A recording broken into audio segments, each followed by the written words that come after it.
Hello mga mare, andito na naman tayo. So ito, dumating na pala yung parcel ng aking mga in-order. So yan naman, nakita niyo sa mga ikaw na sobrang dami talaga na in-order ko. So ito, bubuksan ko po siya isa-isa yung mga parcel na aking in-order sa aking showcase. So ito, una natin bubuksan na parcel. Ito. Ayan. Oops.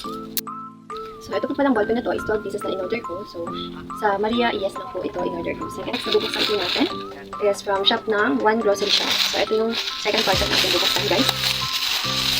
So, ayan, pencil po na XL number 2. So, ang price po nito, ayan, XL na number 2 pieces po yung in-order ko sa One Grocery Shop. So, ayan. So, next po natin bubuksan.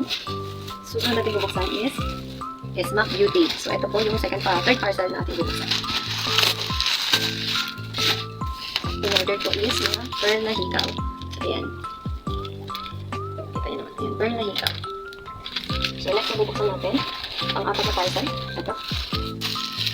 Dito sa shop na ito, sa ePlanet Online Shop. So, sa ePlanet ko po ito in-order. Ito po yung seller, ePlanet Online Shop. So, ito po pala yung pandikit po ng mga notebooks. So, ayan guys, hindi na kayo mahirapan kasi ididikit nyo natin ito. Malaking size na rin po yung kinuha natin. So, ayan na siya guys. So, yung parcel natin is from Dandan's Bags and Accessories. So, ito bag po ito ng panganay ko. So, black po pala yung pinili niya. So, napakaganda nitong bag na to kasi napakadami ding lagayan. So, ayan. Dandan's Bags and Accessories. So, ayan na po siya. So, pang-anim na parcel natin bubuksan is from Lucky Stationery. Okay. Lucky Stationery. So, ayan. Marami din po siya mga colored paper. So, ito po para dito sa school ng anak ko.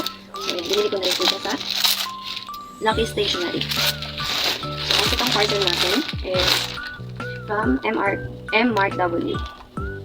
Buksan ko siya guys. So, ayan.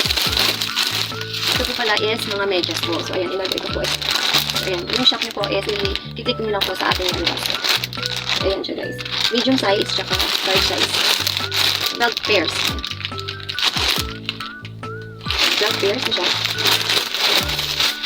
So, the last thing natin bubuksan is from Pyong Shop. Ayan, Pyong Shop po.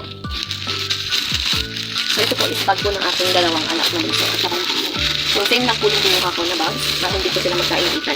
So, napakaganda itong bag na to guys. Ayan, ito na po yung pang last na parcel na ating bubuksan. Ayan, napakaganda niya guys. Napakasulit po talaga yung binayad ko. Nakikita niyo naman na napakaganda ng mga parcel. Yung mga bags na to.